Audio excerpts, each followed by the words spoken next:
அனைவருக்கும் வணக்கம். வெல்வது நிச்சயம் 2025 அப்படிங்கிற title free classes and test serious அப்படிங்கிறத ப்ரொவைட் பண்ணும். ஸோ இப்படி 12th பொலிட்டிக்கல் சயின்ஸ் புக் இருக்கக்கூடிய ஒவ்வொரு லெசன்ஸும் நம்ம பார்த்துட்டு இருந்தோம். ஸோ லாஸ்ட் வீடியோவில் 6th லெசனில் இருக்கக்கூடிய ஸ்டேட் பப்ளிக் சர்வீஸ் கமிஷனை பற்றியும் ஸ்டாஃப் செலக்ஷன் கமிஷன் பற்றின கான்செப்ட்ஸையும் நம்ம டிஸ்கஸ் பண்ணோம். ஸோ இந்த வீடியோவில் தேர்தல் ஆணையம் election commission controller and auditor general of India சொல்லக்கூடிய சிஏஜி பற்றின கான்செப்ட் டிஸ்கஸ் பண்ணலாம். ஸோ தேர்தல் ஆணையம் எலெக்ஷன் கமிஷன் ஸோ ஆர்டிகல் 324 இருந்து 329 வரைக்கும் under part 15 of our constitution பகுதி 15 அப்படிங்கிறது which talks about the election. So கான்ஸ்டியூஷன்ல தேர்தல் அப்படிங்கிற கான்செப்டை பத்தி பேசுது. ஸோ அப்படி அந்த தேர்தல் அப்படிங்கிறதுக்கு நடத்துறதுக்கு சுதந்திரமாகவும் நியாயமாகவும் அந்த தேர்தலை நடத்துறது that is to conduct free and fair elections election commission of India அப்படின்னு சொல்லக்கூடிய இந்திய தேர்தல் ஆணையம் அப்படிங்கிற ஒன்று உருவாக்கப்பட்டிருக்கு.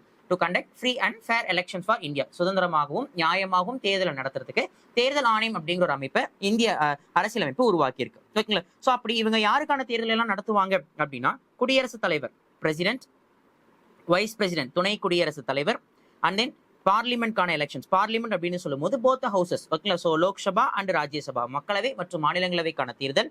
அண்ட் தென் ஸ்டேட் லெஜிஸ்லேச்சர் மாநில சட்டமன்றம் அப்படின்னு சொல்லும் போது state legislative assembly and state legislative council. So அப்படி குடியரசுத் தலைவர், துணை குடியரசுத் தலைவர், நாடாளுமன்றம், அண்ட் தென் நாடாளுமன்றத்தில் மக்களவை, மாநிலங்களவை, சட்டமன்றத்தில் பேரவை மற்றும் மேலவைன்னு இவங்களுக்கான தேர்தல்களை நடத்துறது இந்திய தேர்தல் ஆணையத்துடைய முக்கியமான வேலை. அட் த சேம் டைம் பாத்தீங்க அப்படின்னா லோக்கல் எலெக்ஷன் சொல்லக்கூடிய உள்ளாட்சி அமைப்புகள் அதாவது பஞ்சாயத்துகள், நகராட்சிகளுக்கான தேர்தலை நடத்தக்கூடிய பொறுப்பு யாருடையது அப்படின்னா ஸ்டேட் எலெக்ஷன் கமிஷன் சொல்லக்கூடிய மாநில தேர்தல் ஆணையத்துடையது. ஸோ அந்த மாநில தேர்தல் ஆணையம் அப்படிங்கிறத அந்தந்த மாநிலங்கள் அமைச்சுப்பாங்களே தவிர ஸோ அது ஆல் ஓவர் இந்தியாவுக்கு இருக்காது. அப்ப இந்த எலெக்ஷன் கமிஷன் ஆஃப் இந்தியான்னு சொல்லக்கூடிய இந்திய தேர்தல் ஆணையம் அப்படிங்கிறது which is common for both centre and state. ஓகேங்களா? ஸோ மத்திய அரசுக்கும் மத்தியக்கும் மாநிலத்துக்கும் பொதுவான ஒரு தேர்தல் ஆணையம் தான் இந்த எலெக்ஷன் கமிஷன் ஆஃப் இந்தியா. அப்போ உள்ளாட்சி தேர்தல்கள்னு சொல்லக்கூடிய பஞ்சாயத்து தேர்தல்கள், நகராட்சிகளுக்கான எலெக்ஷன்ஸ் கண்டக்ட் பண்ற பொறுப்பு யாருடையது அப்படின்னா lies in the hands of state election commission, மாநில தேர்தல் ஆணையத்துடையது. அது அந்தந்த மாநிலங்கள் அரசியலமைப்புக்கு உட்பட்டு என்ன பண்ணிக்கலாம் அப்படின்னா எஸ்டாப்ளிஷ் பண்ணிக்கலாம் அப்படின்னு சொல்லியிருப்பாங்க. ஓகேங்களா? இதுதான் எலெக்ஷன் கமிஷன் அப்படின்னு சொல்லக்கூடிய தேர்தல் ஆணையம் அப்படிங்கறத பத்தின கான்செப்ட். நெக்ஸ்ட் அடுத்தது controller and auditor general of India, தலைமை கணக்கு மற்றும் தணிக்கையாளர் அப்படின்னு சொல்லுவாங்க. தலைமை தணிக்கை மற்றும் கணக்காளர் இவர் யார் அப்படின்னா he is the auditor of the Indian government. ஓகேங்களா? ஸோ இந்திய அரசாங்கத்தினுடைய ஆடிட்டர் அப்படின்னு நம்ம சொல்லலாம். ஸோ ஆர்டிகல் 148 விதி 148 அப்படிங்கிறது யாரை பத்தி பேசியிருக்குன்னா சிஏஜின்னு சொல்லக்கூடிய கண்ட்ரோலர் அண்ட் ஆடிட்டர் ஜெனரலை பத்தி பேசியிருக்கு. ஒரு முறை நமக்கு கொஸ்டின்ல இது டைரக்டா கேட்டிருந்தாங்க சிஏஜினுடைய ஆர்டிகல் என்ன அப்படின்னு சொல்லிட்டு ஆர்டிகல் 148. ஓகேங்களா? ஸோ அப்போ இந்த சிஏஜி அப்படிங்கிறவர் யாரு அப்படின்னா இவர் தான் பாத்தீங்கன்னா ஒட்டுமொத்த இந்தியாவினுடைய தணிக்கை துறையினுடைய தலைவர் அப்படின்னு சொல்லலாம். ஓவராலா ஆடிட்டிங் டிபார்ட்மெண்ட் ஹெட் அப்படின்னு சொல்லிட்டு இந்த சிஏஜியை சொல்லலாம். இவருடைய ரோல் என்ன அப்படின்னா இயர்லி ஒன்ஸ் ஓகே வருஷம் ஒருக்கா central government and state government accounts audit அவங்களுடைய கணக்கு செலவு வரவு செலவுகள் கணக்குகளை கணக்கு பண்ணி ஓகேங்களா கணக்கு பண்ணி அண்ட் தென் அதை ரிப்போர்ட்டா சப்மிட் பண்ண வேண்டியது இந்த சிஏஜியுடைய முக்கியமான வேலை. ஓகேங்களா? ஸோ அப்போ கணக்கு வழக்குகளை தணிக்கை செஞ்சு ஓகேங்களா ஸோ அதை ரிப்போர்ட்டா சப்மிட் பண்ணது தான் இந்த சிஏஜியுடைய முக்கியமான வேலைன்னு சொல்றாங்க. அப்போ சிஏஜின்னு சொல்லக்கூடியவங்க மாநிலத்துக்கு மாநிலம் தனித்தனியா யாராவது இருப்பாங்கன்னா கண்டிப்பா கிடையாது. ஒட்டுமொத்த இந்தியாவுக்கும் சரி 28 மாநிலங்கள் மற்றும் யூனியன் பிரதேசங்களுக்கும் சரி ஒரே ஒரு சிஏஜி மட்டும்தான். ஓகேங்களா? அப்ப இந்த சிஏஜி என்ன பண்ணுவாரு yearly once Indian government report அப்படிங்கறத he will hand over to the president குடியரசுத் தலைவருக்கு அனுப்புவாங்க. குடியரசுத் தலைவர் அதை பார்லிமெண்ட்ல சப்மிட் பண்ணுவாங்க. ஓகேங்களா? அதே மாதிரி எல்லா மாநில அரசாங்கத்தினுடைய கணக்கு வழக்குகளையும் தணிக்கை செஞ்சு ஆடிட் பண்ணிட்டு அந்தந்த ஸ்டேட் கவர்னர்ஸ்க்கு சப்மிட் பண்ணிடுவாரு. அந்தந்த மாநில ஆளுநர்கள் என்ன பண்ணுவாங்க அப்படின்னா டு த ஸ்டேட் லெஜிஸ்லேச்சர் மாநில சட்டமன்றத்தில் அதை தாக்கல் பண்ணுவாங்க. ஓகேங்களா? ஸோ அப்படி ஒட்டுமொத்த இந்தியாவுக்கும் எல்லா மாநிலங்கள் யூனியன் பிரதேசங்களுக்கும் ஒரே சிஏஜி தான். அவரை பத்தி பேசுறதுதான் இந்த ஆர்டிகல் 148. ஓகேங்களா? அப்போ இந்த சிஏஜினுடைய வேலை என்ன அப்படிங்கறத பார்த்தாச்சு. சோ இவர் எந்த அளவுக்கு முக்கியத்துவம் வாய்ந்தவர் அப்படின்னா நம்மளுடைய கான்ஸ்டியூஷன்லயே ரொம்ப மிக முக்கியத்துவம் கொண்ட அலுவலர் தலைமை கணக்கு தணிக்கையாளர். ஓகேங்களா? கான்ஸ்டியூஷன்லயே ரொம்ப முக்கியத்துவம் வாய்ந்த ரொம்ப முக்கியமான ஒரு ஆபீஸ் அப்படின்னா அது இந்த சிஏஜி அப்படிங்கிற ஆபீஸை நம்ம சொல்லலாம். ஓகேங்களா? And he is the guardian of the Indian purses, இந்தியாவில் இருக்கக்கூடிய எல்லாத்தினுடைய பர்ஸ்க்கும் கார்டியன் யார் அப்படின்னா இந்த சிஏஜியை சொல்லலாம். ஏன்னா இவர் தானே ஒட்டுமொத்தமா கடந்த ஒரு வருஷத்துல என்னென்னலாம் செலவு பண்ணிருக்காங்கிறது கணக்கு பாக்குறதுல இருந்து எல்லாமே செய்யறாரு எல்லா கவர்மெண்டோட இதுவும். அப்ப இவர் தான் ஒட்டுமொத்தமா இந்தியன் பர்ஸ்க்கு கார்டியன் அப்படின்னும் கான்ஸ்டியூஷனுடைய ரொம்ப முக்கியமான ஒரு பதவியில ஒருத்தர் அப்படின்னும் அரசு கருவூலத்தினுடைய பாதுகாவலர் அப்படின்னும் இவரால் அழைப்பாங்க. ஓகேங்களா? சோ அப்படி இவர் இந்த அம்பேத்கர் என்ன சொல்லியிருப்பார் இந்த சிஏஜி பதவியை உருவாக்கும் போது அப்படின்னா மிக முக்கியத்துவம் கொண்ட ஒரு அலுவலர் தான் தலைமை கணக்கு தணிக்கையாளர் அப்படிங்கிற பாயிண்ட் அவர் சொல்லியிருப்பார். ஓகேங்களா? ரைட். சோ எப்படி எலெக்ஷன் கமிஷன் தேர்தல் நடத்துறதுக்கு ஒரு சுதந்திரமான அமைப்பா இருக்காங்களோ அந்த மாதிரி ஒரு இண்டிபெண்டான at the same time the most powerful ஆஃபீஸா இருக்கிறதா சிஏஜி அப்படின்னு சொல்லக்கூடிய இந்தியாவினுடைய தலைமை தணிக்கை மற்றும் கணக்காளர் அப்படிங்கிறது ஆஸ் பர் ஆர்டிகல் 148. ஓகே. அடுத்தது நிதி நிர்வாகம்னு சொல்லக்கூடிய ஃபினான்ஷியல் அட்மினிஸ்ட்ரேஷனை பத்தி பேசணும். ஓகேங்களா? ஸோ இந்த ஃபினான்ஷியல் அட்மினிஸ்ட்ரேஷன்ல ஸ்டார்டிங்ல பாத்தீங்க அப்படின்னா நிறைய தியரட்டிக்கல் கண்டென்ட் கொடுத்துருப்பாங்க. ஜஸ்ட் அது ஓவராலா என்ன அப்படிங்கறத பார்த்துட்டு வேண்டிய பட்ஜெட் சம்பந்தமான கான்செப்ட்ஸ் நம்ம டீடைலா பார்ப்போம். ஓகேங்களா? ஸோ நிதி நிர்வாகத்தினுடைய நோக்கம் அப்படின்னு சொல்லும்போது எந்த ஒரு நாடா இருந்தாலும் சரி நிதி நிர்வாகம்னு சொல்லக்கூடிய ஃபினான்ஷியல் அட்மினிஸ்ட்ரேஷன் அப்படிங்கிறது ரொம்ப ரொம்ப முக்கியத்துவம் வாய்ந்த ஒரு விஷயம். ஓகேங்களா? ஸோ ஏன் அப்படின்னா அதுதான் பாத்தீங்கன்னா சந்தைகளுடைய நிதி பற்றாக்குறைகள் என்ன, பெரும் கடன் சுமை என்ன, மூலதன நிதி என்ன அப்படிங்கிறது இது எல்லாமே இதனுடைய முக்கியமான கேரக்டரிஸ்டிக்ஸ் பண்புகள்னு சொல்லலாம். ஓகேங்களா? சோ எந்த ஒரு நாடா இருந்தாலும் நிதி நிலைமை இல்ல அப்படின்னா அந்த கண்ட்ரி ரொம்பவே நிர்வாகம் பண்றதுக்கு ரொம்ப மோசம். இப்போ ஒரு நாடு வளர்ச்சி இல்லாத நாடு, டெவலப்பிங் கண்ட்ரியா இருக்கு, இல்ல வளர்ந்த நாடுகள்னு சொல்றதே கூட based on the financial administration அப்படிங்கறத வச்சுதான் நம்ம சொல்லுவோம். ஓகேங்களா? ரைட். சோ அப்படி பாத்தீங்க அப்படின்னா நிலைத்த பொருளாதாரம், சஸ்டைனபிள் எக்கானமி, வளர்ச்சி, டெவலப்மெண்ட் ஆர் growth, சுயசார்பு, ஓகேங்களா, வருவாய், செல்வ பகிர்வு விகிதத்தில் சமநிலையை, அனைத்து பகுதிகளில் வளர்ச்சி போன்றவற்றை இலக்காக கொண்டு நிதி கொள்கைகள், நிர்வாகம் ஆகிய துறைகளில் ஊக்கங்களை ஏற்படுத்தும் முனைப்பில் வளரும் நாடுகள் உள்ளன. அப்போ நிதி கொள்கை வளரக்கூடிய நாடுகள் பினான்சியல் ரீதியா பாத்தீங்க அப்படின்னா எல்லாருக்குமே சமமான ஒரு டெவலப்மெண்ட் இருக்கணும் அப்படின்னும், வளர்ச்சி இருக்கணும், சுயசார்பு இருக்கணும், ஓகேங்களா, டாக்ஸ் டிஸ்ட்ரிபியூஷன் சம்பந்தப்பட்ட விஷயங்கள் இருக்கணும். இது எல்லா விஷயங்களுமே எல்லாருமே ஈக்குவலா இருக்கணும் அப்படிங்கிற விஷயம் தான் டெவலப்பிங் கண்ட்ரிஸ் இந்த பினான்சியல் அட்மினிஸ்ட்ரேஷன் சம்பந்தமா முக்கியமான ஒரு நோக்கங்களாக கொண்டிருக்காங்கிறாங்க. அப்படி ஒரு நிதி நிர்வாகத்தினுடைய முக்கியமான பங்கு அப்படிங்கிறதும் முக்கியமான கொள்கை என்ன அப்படிங்கிறதையும் பாத்தீங்கன்னா பொதுத்துறை நிறுவனங்கள் நிதி மேலாண்மை செய்யறது, பினான்சியல் அட்மினிஸ்ட்ரேஷன் பண்றது, திட்டங்கள் மற்றும் நிழல்கள் அமலாக்கம், ஓகேங்களா, சோ அதுக்கு தேவையான பாலிசிஸ் எல்லாத்தையுமே இம்ப்ளிமெண்ட் பண்றது, பொதுநலன் மற்றும் சமூக பணிகளுக்கான வழிகளை ஏற்படுத்துறது, வளர்ச்சி, வேலைவாய்ப்பு மற்றும் விலைவாசி போன்றவற்றை கட்டுப்படுத்துறது, மூலதன உருவாக்கம், பேசிக்கான சோர்ஸ் உருவாக்குறது, தேசிய நிதியை படைப்பாக்கத்துடன் முதலீடு செய்தல், கவர்மெண்ட்க்கு கிடைக்கக்கூடிய ரெவன்யூ வந்துட்டு ஒரு நல்ல ஒரு விஷய திட்டங்களுக்காக செயல்படுத்துறது, நாடாளுமன்றத்துடைய செயல்முறைகளை சீராக்குதல், சமத்துவம் மற்றும் சமபங்குன்னு சொல்லி நிதி நிர்வாகத்தை திறம்பட செயல்படுத்துறதா என்னுடைய கொள்கைகள்ங்கிறாங்க. அதாவது அனாவசிய செலவுகளை குறைக்கிறது, ஓகேங்களா, சோ எந்த மாதிரியான திட்டங்களை போட்டா எப்படி டெவலப்மெண்ட் ஆகலாம் அப்படின்னு சொல்லி முக்கியத்துவம் வாய்ந்த திட்டங்களுக்கு அதிக நிதிகளை ஒதுக்குறது, ஓகேங்களா, ரைட். சோ மேலாண்மை பண்றதா இருக்கட்டும், ஓகேங்களா, சோ திட்டங்களை செயல்படுத்துறதாக இருக்கட்டும், ஓகேங்களா, மூலதனத்தை உருவாக்குறதுக்கான வழிகளை ஏற்படுத்துறதா இருக்கட்டும், சோ இந்த மாதிரியான விஷயங்கள் எல்லாமே பாத்தீங்க அப்படின்னா நிதி நிர்வாகத்தினுடைய முக்கியமான கொள்கைகள் அப்படின்னு சொல்லலாம். இதே அந்த நிதி நிர்வாகத்தினுடைய முக்கியமான பிரின்சிபல்ஸ், கோட்பாடுகள் அப்படின்னு சொல்லும்போது பொதுநலன், பொதுமக்களுடைய நலன் சார்ந்த விஷயங்களை அக்கறை செலுத்துறது, அதுக்கு தேவையான விஷயங்களை முதன்மையா கொண்டிருக்கிறது, ஓகேங்களா. சோ இந்த பினான்சியல் அட்மினிஸ்ட்ரேஷன் மெயினான வேலை என்ன? For the welfare of the people, மக்கள் நலன் இல்லைங்களா. சோ அப்ப பொதுநலன், மக்கள் நலன் சார்ந்த விஷயங்களுக்கு முக்கியத்துவம் கொடுக்கிறது. அடுத்தது அரசியல் வழிகாட்டுதல் மற்றும் கட்டுப்பாடுகளுக்கான கோட்பாடுகள், தொடர்பு கோட்பாடு, நிறுவனத்தையும் மேலாண்மையும் ஒருங்கிணைக்கும் கோட்பாடு, ஓகேங்களா, அதாவது டெவலப்மெண்ட் மேலாண்மைன்னு சொல்லக்கூடிய மேனேஜ்மெண்ட்டையும் அட்மினிஸ்ட்ரேஷனையும் என்ன பண்ணும் அப்படின்னா ஒருங்கிணைக்கிறது, இன்டகிரேட் பண்ணக்கூடிய பிரின்சிபல், நீடித்த தன்மை, சமநிலைன்னு சொல்லக்கூடிய ஈக்குவாலிட்டி, எளிமை, நெகிழ்வுத்தன்மை கோட்பாடு, நடத்தை, ஒழுக்கம், சீர்மை கோட்பாடு, மக்கள் நம்பிக்கை, கடமை கோட்பாடுன்னு சொல்லிட்டு முழுக்க எந்த அளவுக்கு திறம்பட செயல்படுத்த வைக்க முடியுமோ அதெல்லாம் தான் முக்கியமான கோட்பாடுகளாக சொல்லப்பட்டிருக்கு, ஓகேங்களா. அப்போ இந்தியாவுடைய நிதி நிர்வாகத்தை அப்படிங்கிறத மொத்தம் நம்ம 4 ஸ்டேஜஸா பிரிக்கலாம். ஃபர்ஸ்ட் ஒன் 1765 to 1858, அதாவது கிரேட் ரிவால்ட், இந்திய சிப்பாய் கழகத்துக்கு முன்னாடி இருந்த காலகட்டத்தை அமைப்பு உருவாக்கம் மற்றும் ஸ்திரப்படுத்துதல், அதாவது ஸ்ட்ரக்சரை உருவாக்குறது, பேஸை ஸ்ட்ராங் பண்றது, ஓகேங்களா. அப்ப இந்தியாவுடைய நிதி நிர்வாகம் 1765 இருந்து 1858 உட்பட்ட காலகட்டத்தில் பாத்தீங்க அப்படின்னா ஸ்ட்ரக்சர், அதாவது இந்தியாவுடைய நிதி கட்டமைப்பு எப்படிங்கிறத உருவாக்கி அதை ஃபர்தரா ஸ்ட்ரென்தன் பண்ணக்கூடிய காலகட்டம் அப்படின்னு சொல்லலாம். அடுத்தது 1860 இருந்து 1919 காலகட்டம், முறைமைகள், செயல்பாடுகள், மேம்பாடு, அதை எப்படி இம்ப்ளிமெண்ட் பண்ணலாம், பாலிசிஸ் எப்படி கொண்டு வரலாம் அப்படிங்கிற விஷயத்தை கொண்டு வருது. அடுத்தது 1990 இருந்து 1947 வரைக்குமான இண்டிபெண்டன்ஸ் காலகட்டம்ங்கிறது மக்களாட்சி படுத்துதல் மற்றும் அதிகார பரவலாக்கல், டெமோக்ரட்டைசேஷன் அண்ட் டீசென்ட்ரலைசேஷன் அப்படின்னு சொல்லலாம். அடுத்தது 1950 இருந்து இன்னைக்கு வரைக்குமான காலகட்டம் மக்கள் மையப்படுத்துதல்னு சொல்லி full and full development process. அப்போ முதல்ல அதுக்கான கட்டமைப்பு உருவாக்குறது, ஓகேங்களா, அதை ஃபர்தரா ஸ்ட்ரென்தன் பண்றது. ரெண்டாவது கொள்கைகளை திட்டமிடுறது. மூணாவது பாத்தீங்கன்னா அதிகாரமை, தட் இஸ் டீசென்ட்ரலைசேஷன், அதிகார பகிர்வு மற்றும் மக்களாட்சி படுத்துறது. நாலாவது டெவலப்மெண்ட் ப்ராசஸ், இது இன்னும் எப்படி மேம்படுத்தலாம்னு ஒவ்வொரு சார்ந்த விஷயங்களுக்கும் கொள்கைகளை உருவாக்குறது. இதுதான் இந்திய நிதி நிர்வாக வரலாற்றினுடைய 4 முக்கியமான காலகட்டங்கள் அப்படின்னு சொல்லலாம், ஓகேங்களா. சோ இப்போ நிதிநிலை அறிக்கை தாக்கலும் அமலாக்கும், ஒரு பட்ஜெட் அப்படிங்கறது எப்படி தாக்கல் பண்றாங்க, அதை எப்படி செயல்படுத்துறாங்க அப்படிங்கறத நம்ம பார்க்க போறோம், ஓகேங்களா. ஃபர்ஸ்ட் நிதிநிலை தாக்கல் அப்படின்னு சொல்லும்போது ஃபர்ஸ்ட் அந்த பினான்சியல் இயர் என்ன அப்படிங்கறத பத்தி பார்த்துடலாம். சோ 1860 முதல்ல மாடர்ன் பினான்சியல் இயர்னு சொல்லக்கூடிய நவீன நிதிநிலை அறிக்கை அப்படிங்கிறது தாக்கல் செய்யப்பட்டது. ஃபார் தி ஃபர்ஸ்ட் டைம் இந்த நவீன காலகட்டத்தில் நிதிநிலை அறிக்கை அப்படிங்கறத 1860 இந்தியாவில் நம்ம தாக்கல் பண்ணிருப்போம், ஓகேங்களா. சோ அப்போ பினான்சியல் எது setup பண்ணப்பட்டுச்சுன்னா from May 1 to April 30, May 1 இருந்து ஏப்ரல் 30 வரைக்கும் தான் அந்த நிதியாண்டு அப்படிங்கறத ஃபிக்ஸ் பண்ணியிருப்பாங்க. ஓகேங்களா? பட் ஆனா ஃப்ரம் 1866 ஆன்வர்ட்ஸ் 1866ல இருந்து இங்கிலாந்துல ஃபாலோ பண்ணக்கூடிய அதே ஃபைனான்சியல் இயர் செட்டப் நம்ம ஃபாலோ பண்ணோம். That is from April 1 to March 31. ஓகேங்களா? அப்ப இந்தியாவை பொறுத்த வரைக்கும் முதல்ல 1860ல ஃபினான்ஷியல் இயர் அப்படிங்கிறது மே 1ல இருந்து ஏப்ரல் 30 வரைக்குமான காலகட்டமா இருந்தது.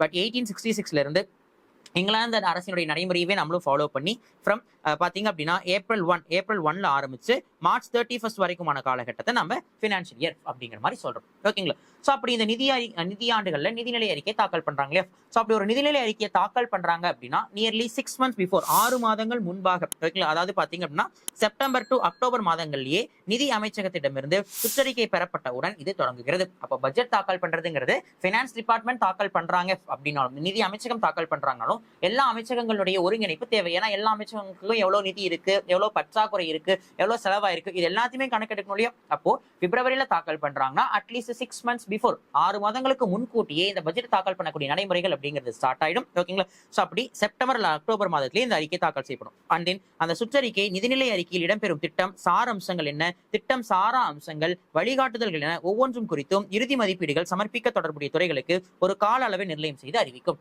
அப்போ என்ன பண்ணுவாங்க? செப்டம்பர் அக்டோபர் காலகட்டத்திலேயே நிதி அமைச்சகம் எல்லா துறைகளுக்கும் சுற்றறிக்கை ஓகேங்களா சர்க்குலர் அனுப்பிடுவாங்க. இப்படி இந்த வருஷம் நம்ம தாக்கல் பண்ணக்கூடிய பட்ஜெட்டினுடைய சாரம்சம் இதுதான். இது சாரம்சம் கிடையாது. ஓகேங்களா? சோ உங்களுக்கு இவ்வளவு நாங்க நிதி ஒதுக்கலான் இருக்கோம். ஓகேங்களா? சோ இந்த கைடன்ஸ் எல்லாம் நாங்க இம்ப்ளிமெண்ட் பண்ணலான் இருக்கோம். சோ இதெல்லாம் ஃபைனல் பண்ணி நீங்க இறுதி மதிப்பீடுகள் எவ்வளவு அப்படிங்கறத எங்களுக்கு சொல்லுங்க அப்படின்னு சொல்லி ஒவ்வொரு டிபார்ட்மெண்ட்டுக்கு ஏத்த மாதிரியான கால வரையறையை பிக்ஸ் பண்ணி அனுப்பிச்சு வச்சிருவாங்க. ஓகேங்களா? பொதுவாக விதி என்னவென்றால் யார் நிதியை செலவழிக்க போகிறார்களோ அவர்களே நிதிநிலைகளை மதிப்பீடுகளையும் உருவாக்க வேண்டும். நிதி அப்போ ஒரு டிபார்ட்மெண்ட் ஃபார் எக்ஸாம்பிள் இப்போ ஒரு அக்ரிகல்ச்சர் டிபார்ட்மெண்ட் தான் அந்த ஃபண்டை செலவு பண்ண போறாங்கன்னா அவங்க தான் என்ன பண்ணணும்? அந்த நிதிநிலை அறிக்கை தாக்கல் பண்றதுக்கு முன்னாடியான அந்த மதிப்பீடுகள்னு சொல்லக்கூடிய எஸ்டிமேஷன் அப்படிங்கறத ரெடி பண்ணணும். ஓகேங்களா? எனக்கு இந்த வருஷம் நான் இவ்வளவு திட்டங்களை ரெடி பண்ண போறேன், எனக்கு அதுக்கு இவ்வளவு கோடி நிதி வேணும் அப்படிங்கறத யார் அதை செலவு பண்ண போறாங்களோ அவங்க தான் எஸ்டிமேட்டும் பண்ணி தாக்கல் பண்ணுவாங்க. அப்படி 6 மாசத்துக்கு முன்னாடி அந்த எஸ்டிமேஷன் ஸ்டார்ட் பண்ணிடுவாங்க. எல்லா டிபார்ட்மெண்ட்ஸ்க்கும் சர்க்குலர் அனுப்பிடுவாங்க. ஓகேங்களா? சோ அதுல இதனுடைய சாராம்சம் என்ன, சாராம்சம் இல்லாதது என்ன அப்படிங்கிற மாதிரி விஷயங்கள் எல்லாமே விவாதிக்கப்பட்டு கடைசி என்ன செய்யப்படும் அப்படின்னா நிதிநிலை அறிக்கை அப்படிங்கறத தாக்கல் பண்ணுவாங்க. ஓகேங்களா? சோ அப்படி ஒரு நிதிநிலை அறிக்கை முன்மொழிவுகள் அப்படிங்கிறது டிராஃப்ட் அப்படிங்கிறது இதெல்லாம் வகை கொண்டு இருக்கும். கணக்குகளை வகைமைப்படுத்துதல், நடப்பு ஆண்டின் நிதிநிலை மதிப்பீடுகள், நடப்பு ஆண்டின் திருத்தப்பட்ட மதிப்பீடுகள், கடந்த ஆண்டின் அசல் செலவினங்கள், அடுத்த நிதியாண்டுக்கான முன்மொழிவு மதிப்பீடுகள்னு சொல்லி கடந்த வருஷம் என்ன செலவாச்சு, எவ்வளவு கொடுத்தோம், ஓகேங்களா? சோ இந்த வருஷம் எவ்வளவு தேவைப்படுது, எவ்வளவு செலவாக போகுது, ஓகேங்களா? சோ இது எல்லாத்துடைய மதிப்பீடுகள், கணக்குகள் இது எல்லாத்தையுமே வகைமைப்படுத்துறது, இது எல்லாமே தான் அந்த பட்ஜெட் அப்படிங்கிற டிராஃப்ட்ல இடம்பெறும். ஓகேங்களா? நெக்ஸ்ட் இந்தியாவுடைய வரி வகைகள் அப்படிங்கறத பார்ப்போம். ஜெனரலி டாக்ஸ் அப்படிங்கும்போது 2 types ஆஃப் டாக்ஸஸ் அப்படிங்கறத பிரிப்போம். ஒன் இஸ் அரசுக்கு நேரடியாக வரி செலுத்துவோர், it comes under the direct tax, நேரடி வரி அப்படின்னு நம்ம சொல்லுவோம். அதே சோ உற்பத்தி மற்றும் பொருட்கள் மற்றும் சேவைகள் மீது விதிக்கப்படக்கூடிய வரிகள் இன்டைரக்ட் டாக்ஸஸ் அப்படின்னு சொல்லுவாங்க, மறைமுக வரிகள்னு சொல்லுவாங்க. ஓகேங்களா? சோ அப்ப இதெல்லாம் டைரக்ட் டாக்ஸா இருக்கும் அப்படின்னா நேரடியா அரசுக்கு நேரடியா வரி செலுத்துறவங்க டைரக்ட் டாக்ஸ் கீழ கவர் ஆகும். ஃபார் எக்ஸாம்பிள் வருமான வரி, ஓகேங்களா, வெல்த் டாக்ஸ்னு சொல்லக்கூடிய செல்வ வரி, நிறுவன வரி கார்ப்பரேட் டாக்ஸ், மூலதன ஆதாயங்கள் வரி, பங்கு பரிவர்த்தனை வரி போன்றவை எல்லாமே நேரடி வரின்னு சொல்லக்கூடிய டைரக்ட் டாக்ஸ் கீழ வரும். இன்டைரக்ட் டாக்ஸஸ் மறைமுக வரிகள் அப்படின்னு சொல்லும் போது சேவை வரி சர்வீஸ் டாக்ஸ், பொழுதுபோக்கு வரி என்டர்டைன்மெண்ட் டாக்ஸ், சுங்க வரி, பொருள்கள் மற்றும் சேவை வரின்னு சொல்லக்கூடிய ஜிஎஸ்டி, முத்திரை வரி, ஓகேங்களா, கலால் வரி கஸ்டம் டாக்ஸ், ஸ்டாம்ப் டியூட்டி, விற்பனை வரி சேல்ஸ் டாக்ஸ், ஆடம்பர வரின்னு சொல்லக்கூடிய லக்ஸுரி டாக்ஸ், இது எல்லாமே மறைமுக வரிகள் அப்படின்னு சொல்லக்கூடிய இன்டைரக்ட் டாக்ஸஸ் கீழ வரும். அப்போ ஜிஎஸ்டி அப்படின்னு சொல்லும் போது மொத்தம் 2 டைப் ஆஃப் ஜிஎஸ்டி நம்ம கிளாஸிஃபை பண்ணுவோம். ஒன் இஸ் பாத்தீங்க அப்படின்னா தட் இஸ் இன்ட்ரா ஸ்டேட், ஓகேங்களா, ஒரு உள் மாநிலத்துக்குள்ளார், அதாவது மாநிலத்துக்குள்ளாரே விதிக்கப்படக்கூடியது. Another one is inter state, மாநிலங்களுக்கு இடையே, இரு மாநிலங்களுக்கு இடையே விதிக்கப்படக்கூடிய வரிகள். ஓகேங்களா? அப்போ ஒரே மாநிலத்துக்குள்ளாரிய இன்ட்ரா ஸ்டேட் அப்படின்னு சொல்லும் போது மாநில பொருட்கள் மற்றும் சேவை வரி அப்படின்னு சொல்லக்கூடிய ஸ்டேட் ஜிஎஸ்டி அப்படின்னு சொல்லலாம். இதே மத்திய பொருட்கள் மற்றும் சேவை வரின்னு சொல்லிட்டு சென்ட்ரல் ஜிஎஸ்டி அப்படிங்கறத சொல்லலாம். அப்ப இதெல்லாம் ஸ்டேட் ஜிஎஸ்டி கீழ வரும். மாநில ஜிஎஸ்டி வரி, மதிப்பு கூட்டப்பட்ட விற்பனை வரி, கொள்முதல் வரி, பொழுதுபோக்கு வரி, ஆடம்பர வரி, லாட்டரி வரி மற்றும்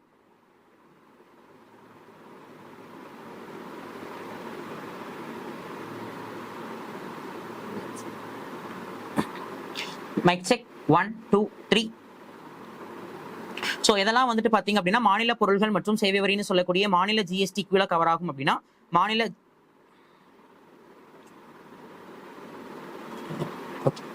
மைக் செக் 1 2 3. அடுத்தது இந்தியாவினுடைய வரி வகைகள். சோ இந்தியாவில் இருக்கக்கூடிய டாக்ஸ் அப்படிங்கறத மொத்தம் நம்ம 2ஆ கிளாஸிஃபை பண்றோம். One is direct tax, another one is an indirect tax. ஓகேங்களா? சோ அரசுக்கு நேரடியாக வரி செலுத்துவோர் அப்படிங்கிறவங்க டைரக்ட் டாக்ஸ் கீழ கவர் ஆவாங்க. இதே வந்துட்டு பாத்தீங்க அப்படின்னா உற்பத்தி மற்றும் பொருட்கள் மற்றும் சேவைகள் மீது விதிக்கப்படக்கூடிய வரிகள் அப்படின்னு சொல்லும்போது it comes under indirect tax. அப்ப இதெல்லாம் டைரக்ட் டாக்ஸ் கீழே வரும். வருமான வரி இன்கம் டாக்ஸ், வெல்த் டாக்ஸ்னு சொல்லக்கூடிய செல்வ வரி, நிறுவன வரி கார்ப்பரேட் டாக்ஸ், மூலதன ஆதாயங்கள் வரின்னு சொல்லக்கூடிய கேபிட்டல் கெயின்ஸ் டாக்ஸ் அப்படின்னு சொல்லுவாங்க. அண்ட் தென் பங்கு பரிவர்த்தனை வரி அப்படின்னு சொல்லக்கூடிய செக்யூரிட்டிஸ் டிரான்சாக்ஷன் டாக்ஸ் அப்படிங்கிறது எல்லாமே பாத்தீங்கன்னா டைரக்ட் டாக்ஸ் கீழே வரும். இதே மறைமுக வரிகள் அப்படின்னு சொல்லும்போது சேவை வரி சர்வீஸ் டாக்ஸ், பொழுதுபோக்கு வரி என்டர்டைன்மெண்ட் டாக்ஸ், சுங்கவரி கஸ்டம் டாக்ஸ், பொருள்கள் மற்றும் சேவை வரின்னு சொல்லக்கூடிய ஜிஎஸ்டி, முத்திரை வரி ஸ்டாம்ப் டியூட்டி, கலால் வரி, விற்பனை வரி, ஓகே சேல்ஸ் டாக்ஸ் அண்ட் ஆடம்பர வரின்னு சொல்லக்கூடிய லக்ஸுரிஸ் டாக்ஸ், இது எல்லாமே பாத்தீங்க அப்படின்னா எது கீழே வரும்னா இன்டைரக்ட் டாக்ஸஸ் அப்படிங்கிறது கீழே வரும்.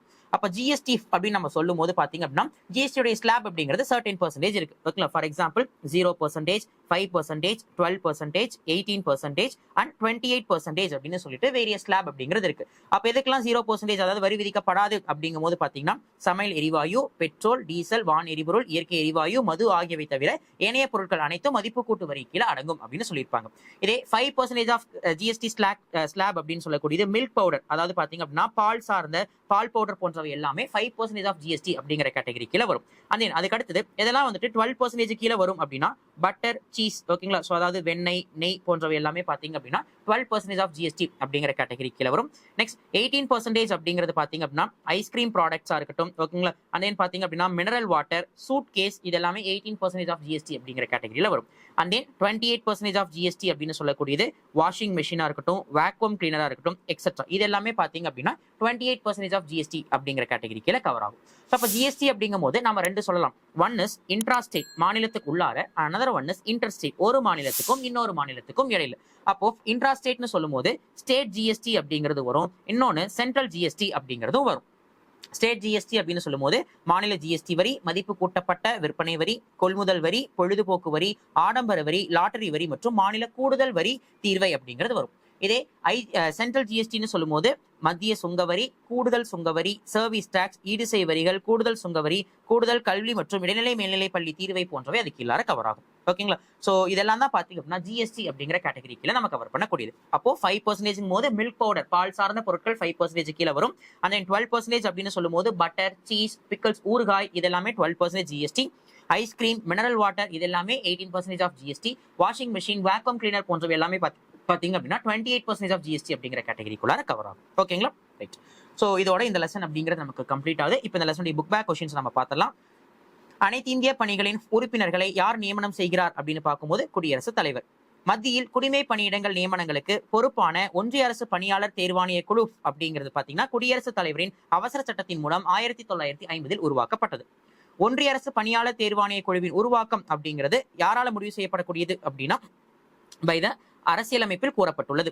ஒன்றிய அரசு பணியாளர் தேர்வாணைய குழுவின் முக்கிய செயல்பாடு என்ன அப்படிங்கும் போது அனைத்து இந்திய மற்றும் மத்திய குடிமை பணிகளுக்கான தேர்வுகள் மூலம் நியமனம் செய்தல் அப்படிங்கிறது முக்கியமான பணிகள். ஒன்றிய அரசு பணியாளர் தேர்வாணையம் உறுப்பினர்களின் பணிக்காலம் முடியும் முன்னே அவர்களை பணிநீக்கம் செய்யும் அதிகாரம் உச்சநீதிமன்றத்தின் பரிந்துரையின்படி குடியரசுத் தலைவருக்கு உண்டு. கீழ்கண்டதில் எது அனைத்து இந்திய ஆட்சி பணி அல்ல அப்படிங்கும் போது பாத்தீங்க அப்படின்னா தட் இஸ் இந்திய பொருளாதார பணி அப்படின்னு சொல்லலாம். கீழ்கண்டதில் எது ஒன்றிய அரசு பணியாளர் தேர்வாணையத்தின் சட்டப்பூர்வமான பணி அல்ல அப்படிங்கும் போது மாநில தேர்வாணைய செயல்களை கண்காணித்தல். யாருடைய விசாரணையின் அடிப்படையில் மாநில அரசு பணியாளர் தேர்வாணைய குழு உறுப்பினர் பதவி நீக்கம் செய்யப்படலாம் அப்படிங்கும் போது உச்ச நீதிமன்றம். இந்திய தற்காலிக நிதியிலிருந்து ஏற்கப்படும் செலவுகள் அப்படிங்கிறது பாத்தீங்க அப்படின்னா இது முழுக்க இதர நிதிநிலை பல மாநிலங்களில் இருந்து வரும் பங்களிப்புகளை ஈடு செய்வதன் மூலம். கீழ்கண்டவற்றில் எந்த சட்ட முன்வரைவு நாடாளுமன்றத்தில் நிதிநிலை அறிக்கையோடு சேர்ந்து அளிக்கப்படுகிறது அப்படிங்கும் போது நிதி சட்ட முன்வரைவு மற்றும் ஒதுக்கீட்டு சட்ட முன்வரைவு. அரசியலமைப்பில் மத்திய அரசு பல வரிகளை விதித்து வசூல் செய்து அதை மாநிலங்களோடு பகிர்ந்தளிக்கிறது. இதில் எந்த அரசியலமைப்பு அதிகாரம் மாநிலங்களுக்கு வரிகளை பகிர்வதை முடிவெடுக்கிறது அப்படின்னா நிதி ஆணையம்னு சொல்லக்கூடிய பினான்ஸ் கமிஷன் அண்டர் ஆர்டிகல் 280. நாடாளுமன்றம் பல்வேறு வழிகளில் நிதியை கட்டுப்படுத்துகிறது. அவற்றில் கீழ்காணும் பட்டியலில் எது தவறு அப்படிங்கும் போது பாத்தீங்க அப்படின்னா இந்திய பொது நிதியில் இருந்து செலவு செய்ய அனுமதிக்கிறது. 2 அல்லது அதற்கு அதிகமான எண்ணிக்கையிலான மாநிலங்களின் கூட்டு பணியாளர் தேர்வாணையம் அப்படின்னு சொல்லக்கூடியது பாத்தீங்க அப்படின்னா தொடர்புடைய மாநில சட்டமன்றங்களின் ஒப்புதலை பெற்று நாடாளுமன்றத்தின் மூலம் அமைத்திட முடியும்.